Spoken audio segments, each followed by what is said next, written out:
주영진의 뉴스 브리핑, 기무사의 계엄 검토 문건과 관련한 소식으로 시작을 해보도록 하겠습니다.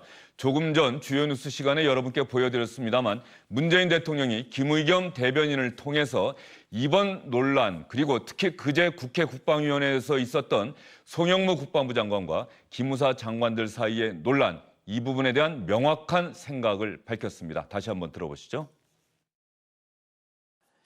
문제의 본질은 계엄령 문건의 진실을 밝히는 것이다. 왜 이런 문서를 만들었고 어디까지 실행하려고 했는지를 철저히 규명해야 한다. 관련된 사람들에 대해서는 엄중히 책임을 물어야 한다. 합동수사단의 철저한 수사가 최우선적인 과제이다. 기무사 개혁의 필요성이 더 커졌다. 기무사 개혁 태스크포스는 논의를 집중해 기무사 개혁안을 서둘러 제출해 주었으면 한다. 기무사 개혁 태스크포스가 이미 검토를 많이 한 걸로 알고 있다. 송영무 국방장관을 비롯해 계엄령 문건 보고 경위와 관련된 사람들에 대해서도 잘잘못을 따져보아야 한다. 기무사 개혁 태스크포스 보고 뒤 그 책임의 경중에 대해 판단하고 그에 합당한 조처를 취하겠다. 네, 여기까지고요. 두 번째로 청와대 조직. 박창환 장한대 교수, 김병민 경희대 개공교수, 윤춘호 SBS 논설실장과 함께 자세히 이야기를 나눠보도록 하겠습니다. 세 분 어서 오십시오. 김의겸 대변인의 이야기가 크게 세 가지 줄기로 요약이 될 것 같아요. 그렇습니다. 송영무 장관하고 이제 기무사 장성들 관, 그다음에 기무사 고급 그 장교들 간의 이제 어떤 이전 투구, 난타전 이런 것들 때문에 이제 국민들이 더욱 혼란스러워하지 않습니까? 이것 관련해서 문재인 대통령이 오늘 분명하게 그 해법의 어떤 순서를 밝힌 것 같아요. 첫 번째는 문제의 핵심 본질은 이른바 계엄령 문건의 진실을 밝히는 것, 이게 최우선적으로 돼야 되고, 그다음에 이런 것과 관련해서 계엄령 문건은 물론이고, 그다음에 최근에 있었던 여러 가지 기무사의 조직 보위 차원에서 이루어지는 것들에 대해서 책임을 물어야 되고, 그 방법은 기무사 개혁이라고 하는 것이고, 그리고 이 두 가지 작업이 끝난 뒤에 계엄령 보고 문건의 보고 경위 뭐 이런 것들을 포함해서 송영무 장관 등에 대해서도 잘잘못을 묻겠는데, 그것은 맨 후순위다라고 하는 것을 이제 분명하게 밝힌 거라고 볼 수 있어요. 기무사 계엄 검토 문건의 진실을 밝히고 그다음에 기무사 개혁해야 하고, 아마도 잘잘못 따져보고 거기에 합당한 조치를 취하는 것은 그 중간쯤 과정에서 아마 이루어질 수도 있겠다, 이런 생각이 드는데요. 대통령이 오늘 이런 입장을 공식적으로 발표한 것, 뭐 대통령 스스로 판단했을 수도 있습니다만은 정치권의 이런저런 요구도 있었던 것 같은데, 박 교수님 어떻게 보세요? 네, 뭐 시적절했다고 봅니다. 지금 이제 문건 계엄 관련 문건 나온 것도 국민들한테는 상당히 충격적이고 혼란스러운 내용들이 많이 있었습니다. 근데 그것에 대해서 다뤄가는 과정이 이게 본질에 대한 이야기보다는 보고에 대한 진실 공방, 그것도 최근 며칠 사이에는 거의 하극상까지 포함되는 이런 모습까지 나타나니까 이게 과연 그 계엄 문건의 어떤 내용으로부터 받은 충격이 엉뚱하게 현 정부의 어떤 보고 체계라든지 또는 뭐 판단, 그게 또 한 번 또 넘어가더니 이제는 군의 어떤 그 위계 질서 이런 것까지 이제 가버리거든요. 너무 나간 겁니다. 너무 나갔기 때문에 청와대에서 나서서 대통령이 직접 나서서 교통 정리를 하고 선후를 그은 거는 저는 뭐 상당히 잘한 발언이다. 그리고 지금 말씀하신 순서도 저는 적절하다고 봅니다. 문제의 본질, 계엄 문건이 담고 있는 것에 왜 국민들이 분노하는지 그 부분을 먼저 정확하게 가리는 게 중요하고요.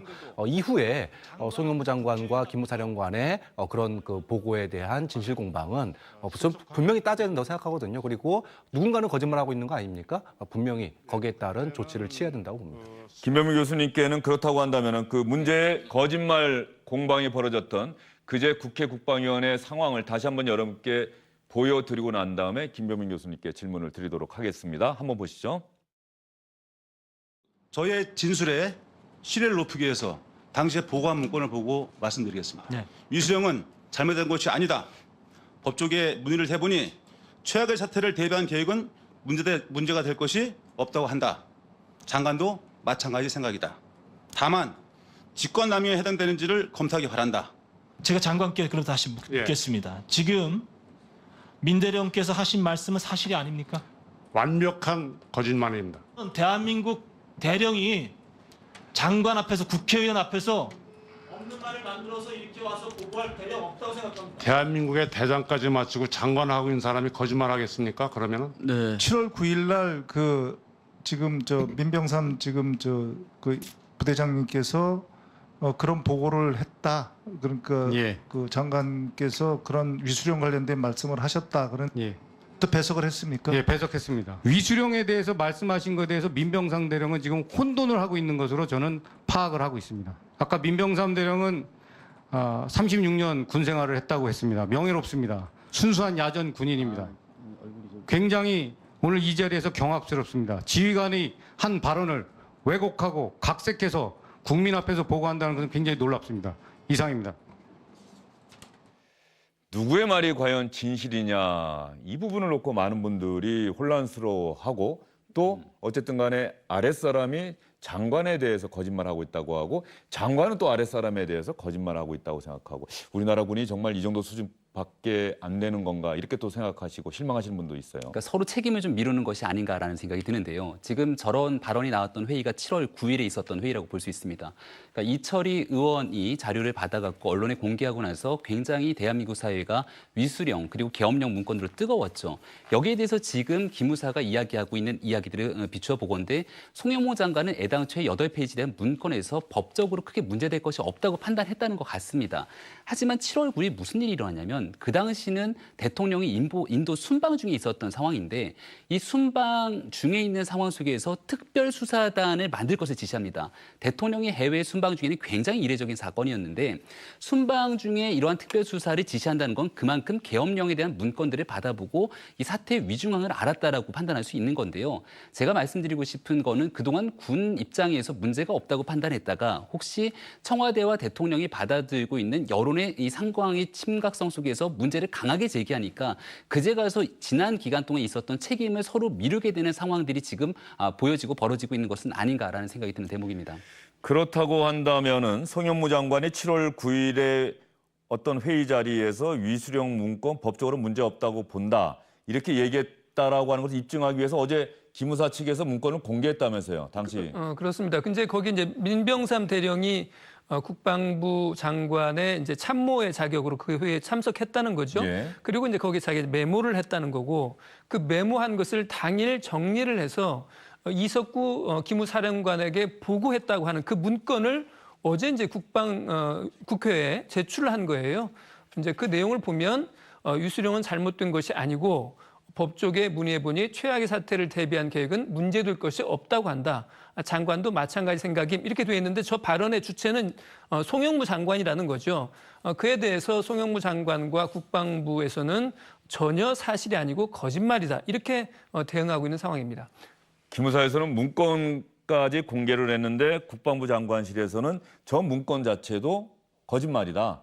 다시 한번 저런 입장을 밝힌 거네요. 국방위에 제출된 기무사의 보고서는 사실이 아니라는 점을 다시 한번 분명히 밝힌다. 민병삼 대령이 장관 동향 보고서를 작성, 사실이 아닌 것을 첩보사항처럼 보고하는 행태는 기무개혁의 필요성을 더 느끼게 하는 증거가 될 뿐이다.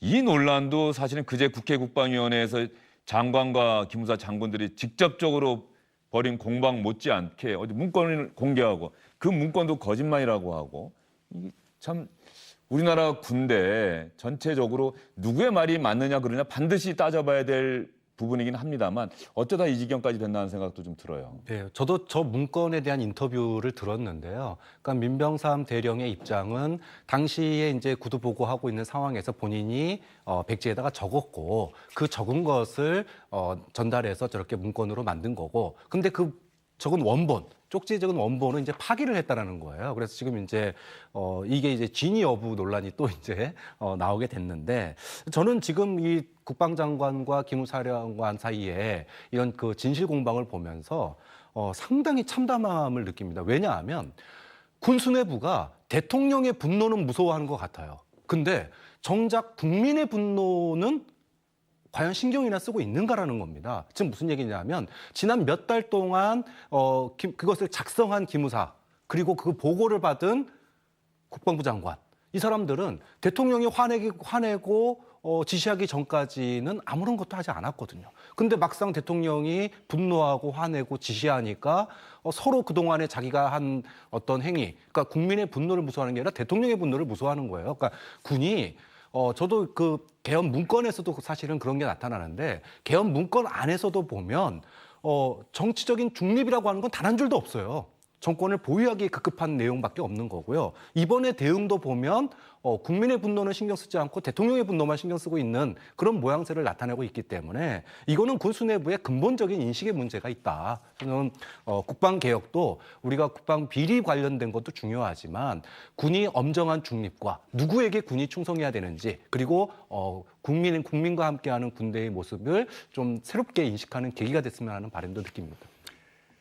그러면 시청자 여러분께 간략하게 다시 한번 정리를 해드리겠습니다. 국방부와 기무사 사이에 엇갈린 주장, 과연 어떤 부분이 엇갈리고 있는지 여러분께 명확하게 설명을 드리겠습니다. 위수령 문건 문제없다고 송영무 장관이 과연 얘기했는지, 송 장관은 그런 사실 없다. 민병상 기무부대장은 분명히 그런 얘기하는 거 들었다. 계엄 문건과 관련해서 보고한 시간, 이석구 기무사령관은 20분 정도 했다. 따라서 문건의 위중함에 대해서 충분히 인지할 수 있었다. 송영무 장관은 5분 정도였고 바쁜 일정이 있어서 문건을 두고 가라고 했다. 이렇게 서로 엇갈리는 주장을 하고 있습니다.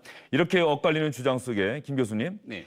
대통령은 이번 사태의 본질에 대해서 아까 분명히 명확하게 규정을 했어요.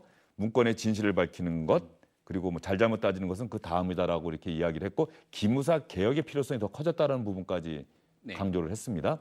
김 교수님 생각은 어떠세요? 기무사 개혁의 필요성이 커졌다는 건 기무사가 이 건에 관련해서 법적으로 심각한 문제를 저질렀다는 거지 않습니까? 그렇다면 지금 현재는 합동수사단이 출범해서 군검찰과 민간검찰이 함께 이 문제를 다루고 있는 건데요. 지금은 수사가 진행되고 있는 상황이기 때문에 수사의 독립성을 침해돼서는 안 된다고 생각을 합니다. 아직까지는 이 기무사에서 8페이지의 문건과 67페이지의 문건에 대해서 누가 어떤 목적으로 만들었는지가 명확하지가 않습니다. 일단은 8페이지의 문건만 놓고 본다라면은 법적으로 문제가 있는지 없는지에 대한 여부는 충분히 다툼의 여지가 있다고 생각을 하고요. 여기서 지금 사회적으로 논란이 뜨겁게 불거지고 있는 건 67페이지의 세부 문건이 나오고 나서부터입니다. 근데 지금 이 송영무 장관에게 보고했다고 하는 이석구 기무사령관 같은 경우는 3월 달에 이 문건을 발견하고 나서 국방부 장관실에서 문건을 보고했다는 거예요. 8페이지뿐만이 아니라 67페이지 문건까지 같이 보고를 했다는 겁니다. 그렇다면 이 위중한 문건들을 받아든 송영무 장관은 왜 아무런 조치를 취하지 않았겠는가? 지금 한민구 전 국방장관 같은 경우는 출국 금지 조치가 내려지게 되는데 이 여기에 대해서 내란에 해당되는 혐의를 받고 있는 상황 아니겠습니까? 그토록 위중한 상황이라면 그동안 이 문제를 인지하고서 아무런 조치를 취하지 않았던 송영무 국방장관이 비롯한 대한민국 국방부는 어떤 문제를 갖고 있는 것인가? 송영무 장관은 그 내용들을 인지하고 나서 청와대에 또 보고를 했다는 거죠. 그럼 이 67페이지 문건에 대해서 대한민국 국민은 어떻게 알았는가 하면 얼마 전에 있었던 김의겸 청와대 대변인이 국방부로부터 받은 자료를 받아보니 너무 놀라운 자료여서 국민의 알 권리를 위해서 공개한다고 얘기를 했습니다.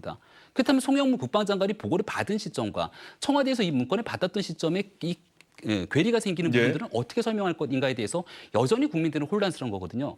한마디로 좀 정리를 하게 되면은 결국은 문재인 대통령이 심각한 문제인식 토대로서 이 문제를 강하게 제기했고 여기에 맞춰서 청와대와 이 국방부 그리고 이 여러 가지 수사의 모습들이 하나로 움직이는 것은 아닌가라고 하는 우려가 제기되는 대목이기 때문에 모든 정치적 이해관계를 내려놓고 군과 민간이 시행하고 있는 검찰의 합동수사 결과들을 좀 지켜볼 필요가 있지 않을까 이런 생각이 듭니다. 네, 어쨌든 간에 지금까지 명확하게 드러난 사실은 문건은 작성됐고 기무사가 작성을 했고 이 문건이 누구의 지시로 만들어졌느냐 이 부분 하나 있고 이 문건은 단순한 지시에 의해서 검토한 문건이냐 아니면 정말로 실행하려고 했던 계획이냐 이 부분 군검 합동수사단에서 명확하게 밝혀내기를 기대해 보도록 하겠습니다. 문재인 대통령 3가지 점으로 요약을 했습니다.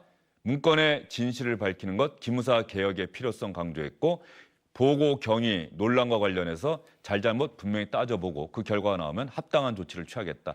뭐 심할 경우에는 송영무 장관에 대한 경질 뭐 이 부분까지도 대통령이 시사했다 이렇게 볼 수도 있겠네요. 그렇습니다. 저는 오늘 김의겸 대변인 발표에 송영무 국방장관의 이름이 명기되어 있는 게 상당히 의미하는 바가 크다고 봐요. 그걸 빼고 사실은 계엄령 보고 문건과 관련한 책임을 가리도록 하겠다. 이 정도만 말해도 될 텐데 거기에 송영무 국방장관 이름을 적시한 것은 상당히 의미 있는 그런 게 아닌가 싶습니다. 예, 주영진의 뉴스 브리핑 다음 소식으로 넘어가 보도록 하겠습니다. 고 노회찬 의원 관련 소식입니다. 오늘 저녁에 추모제가 열리고 내일 연결식이 열리게 됩니다. 그동안은 정의당장으로 연결식이 치러질 것이다 이런 얘기가 있었는데 국회장으로 승격됐다는 소식도 들어왔습니다. 노회찬 의원 빈소에 함께 정치활동했던 정치인뿐만 아니라 일반 시민들이 많이 찾고 계십니다. 왜 이런 일이 일어나고 있는지 정치권에서도 주목하고 있는데요. 노회찬 의원의 빈소를 찾았던 시민들의 이야기를 여러분과 함께 들어보도록 하겠습니다. 가시는 길이 좀 허망하고 좀 안타깝고 아프지만 그래도 우리 아이들이 한 정치인의 모습을 보면서 좀 저렇게라도 좀 본받고선 살아갔으면 좋겠다라는 마음으로 사회적으로 전달하려고 했던 메시지들에 대해서 굉장히 공감을 많이 했었는데 이렇게 가시게 돼서 안타까운 마음이 너무 들어서 저 평소에 하셨던 언행을 보면서 제가 상실히 그분을 상당히 존경했었습니다. 그분의 뜻을 이제 제가 좀 더 기억하고 싶어서 왔습니다.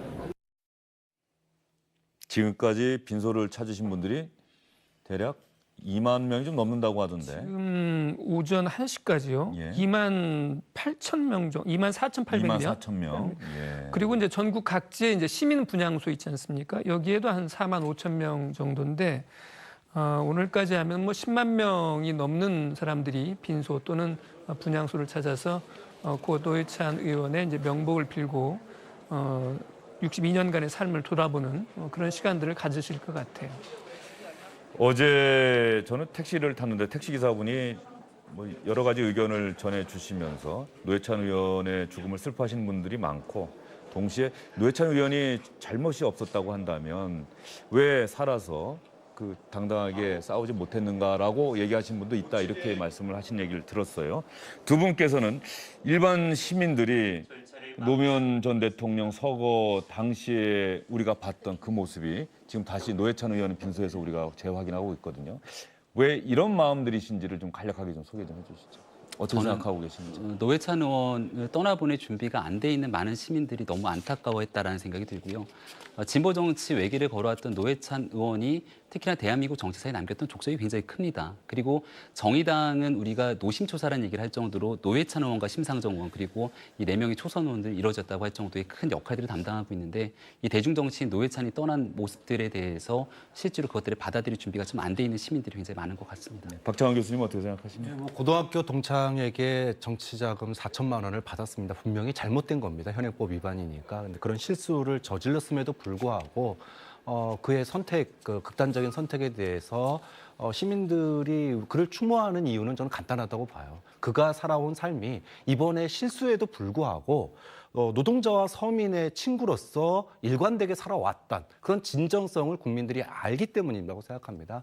그가 과거 노동운동하던 시절부터 시작해서 최근에 그 삼성 반도체 그 반올림이라든지 또 KTX 여승무원이라든지 그리고 삼성 엑스파일 공개라든지 이렇게 노동자와 서민의 벗으로 살고자 했던 그의 진정성을 국민들이 이번에 그의 죽음을 통해서 더 부각되게 또 그런 이가 더 이상 이제 이 세상에 없다라고 느끼니까 과연 이런 것들을 해줄 수 있는 정치인이 우리나라에 몇 명이나 있느냐 이런 안타까움이 그의 추모 속에 저는 녹아있다고 봅니다. 내일 노회찬 의원 연결식 저희가 이 시간에 자세히 여러분께 전해드리도록 하겠습니다. 시간이 다 돼갑니다만 이 질문 좀 드리고 넘어가야 될 것 같습니다. 자유한국당 비상대책위원 인선이 다 마무리가 됐는데 그 가운데 그 명단 한번 볼까요? 명단을 한번 보고 나면은 이 명단 가운데 자유한국당 의원들도 있고 외부 인사들도 있는데 자 지금 보신 분들은 내부 위원들이죠. 그 다음 분들 한번 보여주세요. 최병길 삼표시멘트 대표 기업인이고요. 김대준 소상공인연합회 사무총장, 이수희 변호사, 정현호 한국청년정책학회 이사장. 그런데 김대준 사무총장이 뒤늦게 일부 언론 보도나 이런 걸 통해서 보면 민주당 소속이었고 네. 직전까지 그리고 전과가 있다 이런 내용인데 무슨 얘기입니까? 그렇습니다. 이제 김대준 비대위원이죠. 이제 소상공인연합회 사무총장으로 이제 소상공인들의 이해관계를 대변하기 위해서 비대위원으로 이제 위촉이 된 분인데 알고 보니까 지난번 그 지방선거에서 민주당 공천을 신청했던 민주당원이었고 예. 그리고 또 한 가지는 이제 전과가 이제 3가지가 있더라. 음주운전도 있고 주거 침입도 있고 뭐 공갈 협박 뭐 주거 침입이요. 이런 것도 있더라. 어떻게 이렇게 전과가 있는 사람, 더군다나 민주당 당적을 최근까지 가지고 있던 사람이 자유한국당의 비대위원으로 위촉될 수 있겠느냐. 처음부터 비대위가 인사검증을 제대로 못한 것 아니냐라고 하는 취지의 문제 제기가 나오고 있는 거죠. 예, 전과에 대해서 김대중 비대위원은 뭐라고 해명했는지 한번 볼까요? 전과에 대해서 소득주도 성장 반대하다가 민주당 지방선거 경선에서 컷오프됐다고 이야기했고 주거 침입과 절도 전과는 사기범 잡으려다가 불가피하게 생겼던 일이라고 해명을 하고 있습니다. 자유한국당이 앞으로 어떤 선택을 하게 될지 김대중 비상대책위원을 계속 함께 가게 될지 아니면은 비대위원을 교체하게 될지 이어서 김병준 자유한국당 비상대책위원장과의 인터뷰 사전에 녹화를 했습니다. 김병준 위원장의 얘기를 시청자 여러분께서 직접 들어보시면서 판단을 해보시기 바랍니다. 세 분 수고 많으셨습니다.